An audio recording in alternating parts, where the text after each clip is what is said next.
வணக்கம் அன்பான நேயர்களே, ஞானப்பிரகாசம் டாக்கிற்கு மீண்டும் உங்களை வரவேற்பதில் மகிழ்ச்சி. நான் உங்கள் தொகுப்பாளர் ஞானப்பிரகாசம்.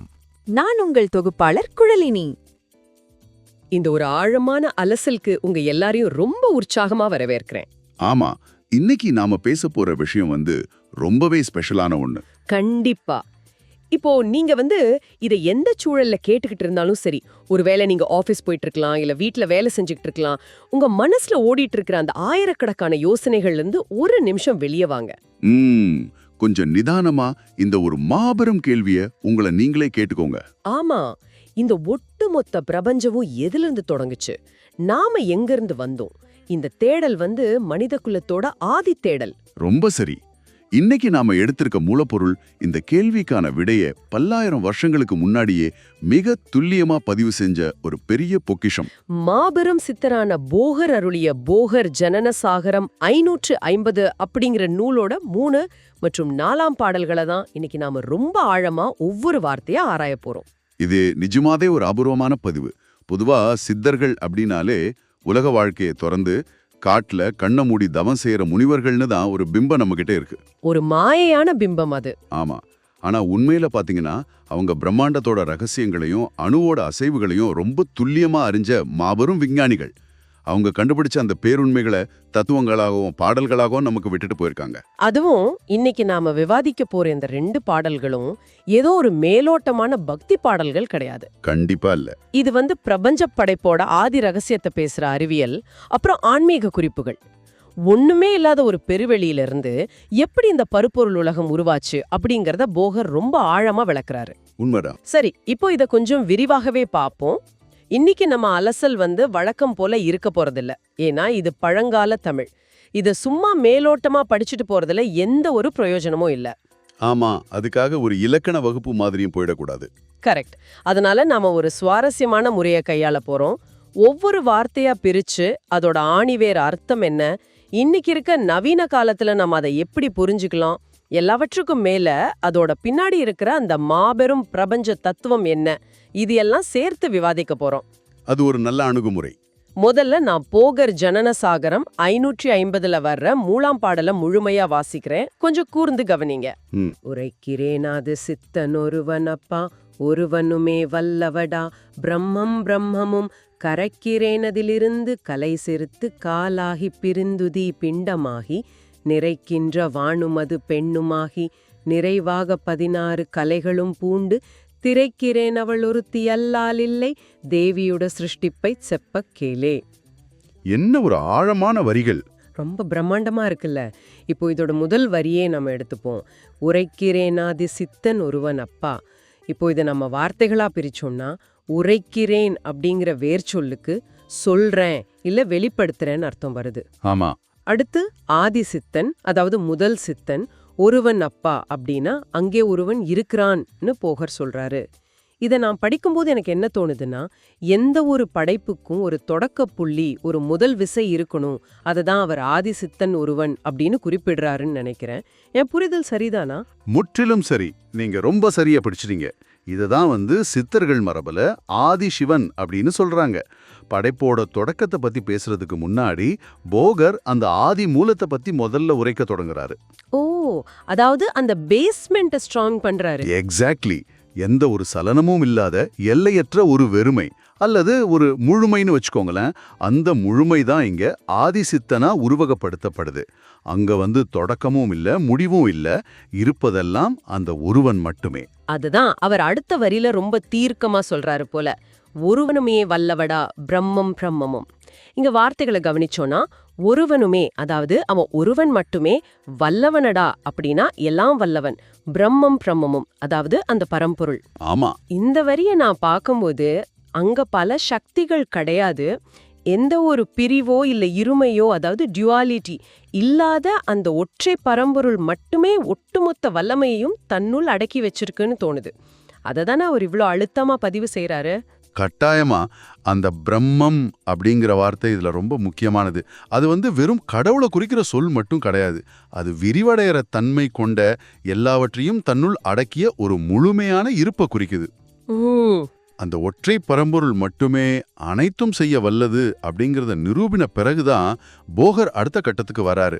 அதாவது அந்த இருப்புல இருந்து எப்படி படைப்பு நிகழ்கிறது அப்படிங்கிற ஒரு அறிவியல் பூர்வமான விளக்கத்துக்கு செல்றாரு.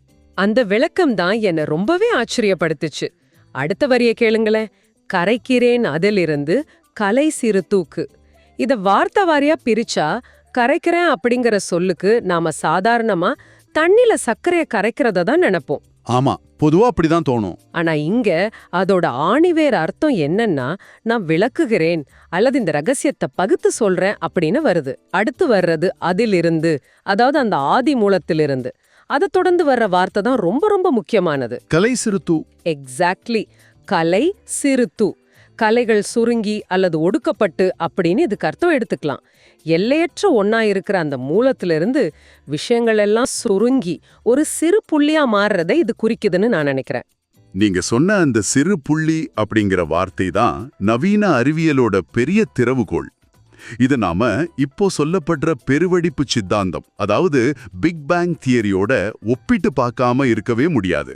Wow, big bang தியரியா?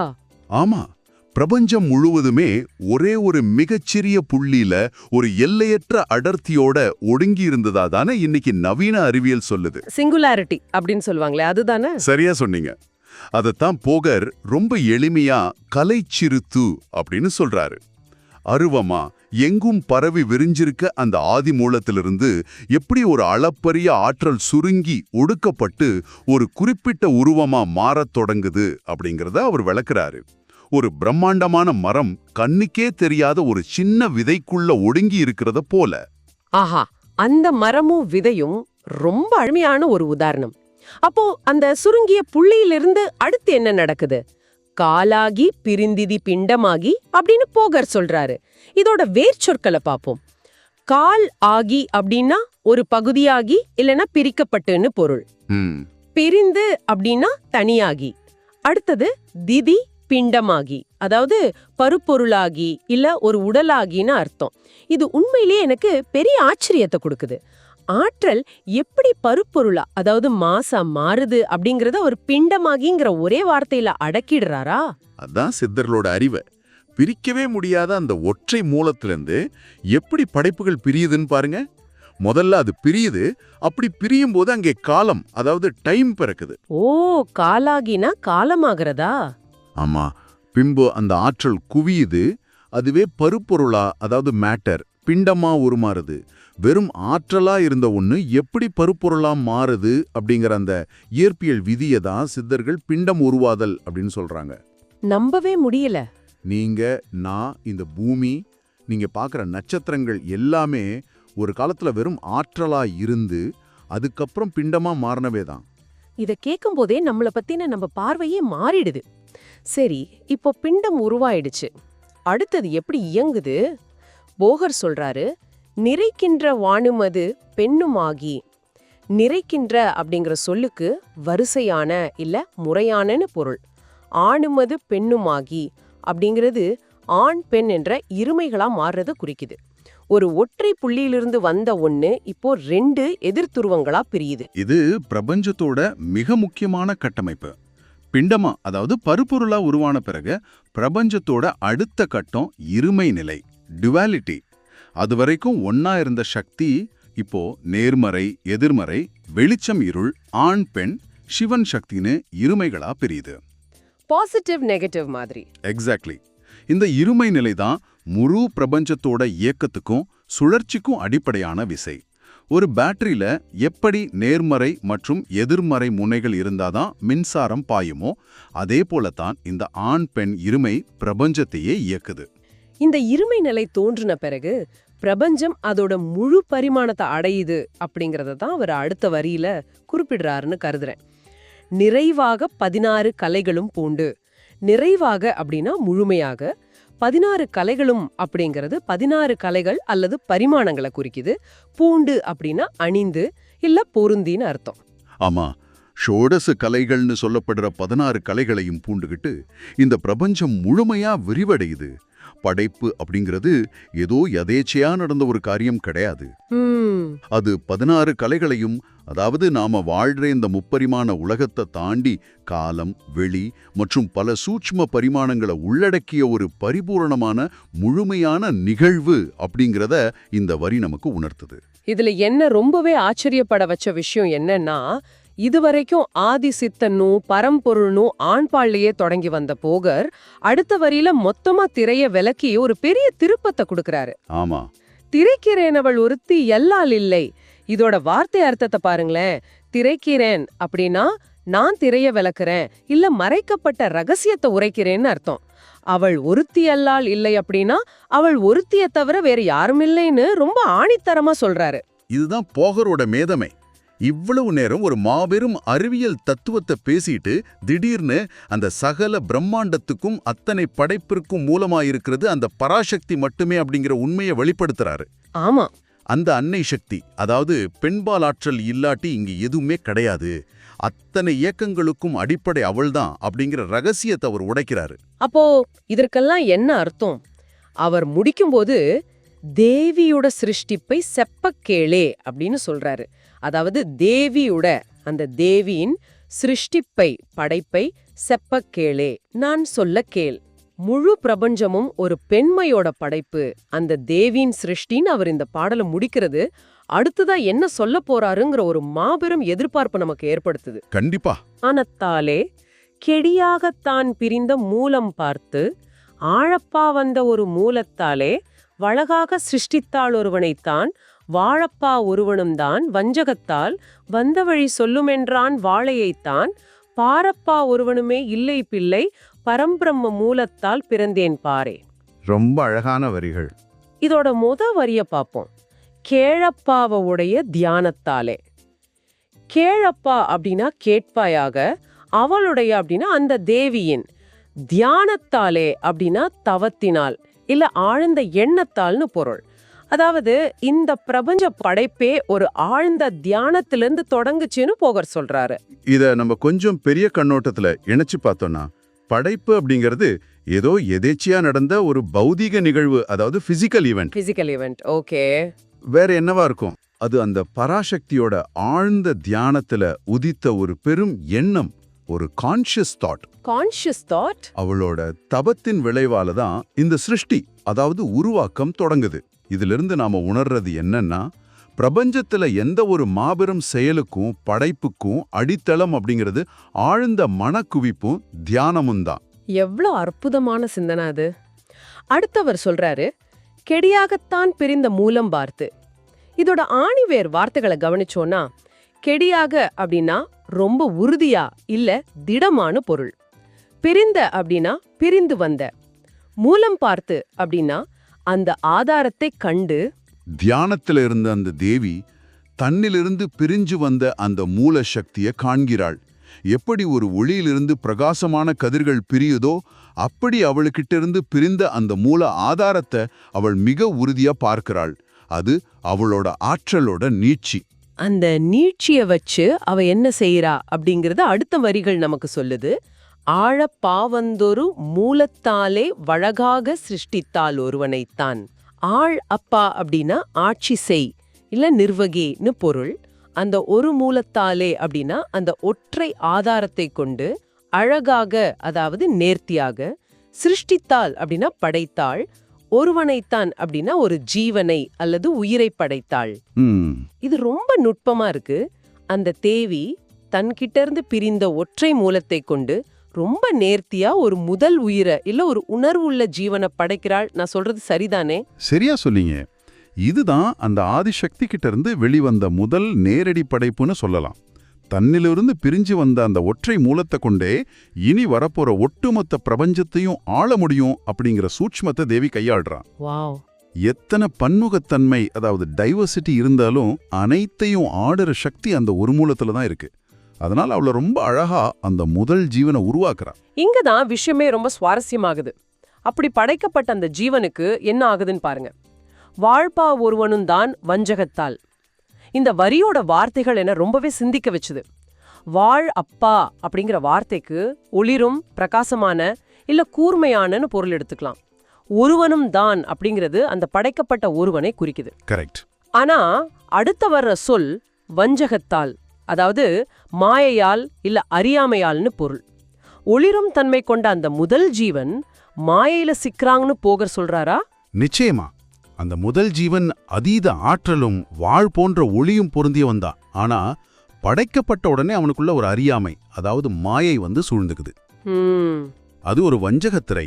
தான் யார், தான் எங்கிருந்து வந்தோம் அப்படிங்கிற உண்மையை அவன்கிட்ட இருந்தே மறைக்கிற ஒரு மாயத்திரை அது. இது அந்த முதல் ஜீவனுக்கு மட்டும் கிடையாது, இந்த பிரபஞ்சத்துல தோன்ற ஒவ்வொரு உயிருக்கும், ஏன் இதை கேட்டுக்கிட்டு இருக்கிற நமக்கும் பொருந்தும் ஒரு தத்துவம். நாம எவ்வளவு அறிவு கூர்மை கொண்டவங்களா இருந்தாலும் இந்த மாயை நம்மள சூழ்ந்துக்குது. அந்த மாயையோட விளைவா அந்த முதல் ஜீவன் ஒரு கேள்வியை கேட்கிறான். வந்த வழி சொல்லும் என்றான் வாழையைத்தான். வந்த வழி சொல்லும் என்றான் அப்படின்னா, நான் எங்கிருந்து வந்தேன், என்னோட தோற்றுவாயேது, என் மூலம் என்ன அப்படின்னு அவன் கேட்டான். யார்கிட்ட கேக்குறான்? வாழையைத்தான், அதாவது வாழையம்மன, அந்த அன்ன சக்தியை கேக்குறான். ஆமா, இது கேட்கும் போதே எனக்கு புல்லரிக்குது. படைக்கப்பட்ட ஒருவன் தன்னுள் இருக்கிற மாயையினால தன்னை படைத்தவள்கிட்டயே போய் நான் யார் அப்படின்னு கேக்குறான். இது மனித துளத்தோட ரொம்ப அடிப்படையான ஆழமான உளவியல் தேடல் இல்லையா? படைக்கப்பட்ட ஒரு ஜீவன் தன்னை படைத்த சிறுமியான வாழையம்மனை பார்த்து இந்த கேள்வியை கேட்கிறான். இந்த இடத்துல வாழை அப்படிங்கிறது என்றும் இளமையானவள், ஒரு 10 வயது சிறுமியோட ரூபமா சித்தரிக்கப்படுற ஆதிசக்தி. ஓ, ஆதிசக்தியோட வடிவம். ஆமா, நான் எப்படி பிறந்தேன், எனது மூலம் எது அப்படின்னு கேட்கிறான்.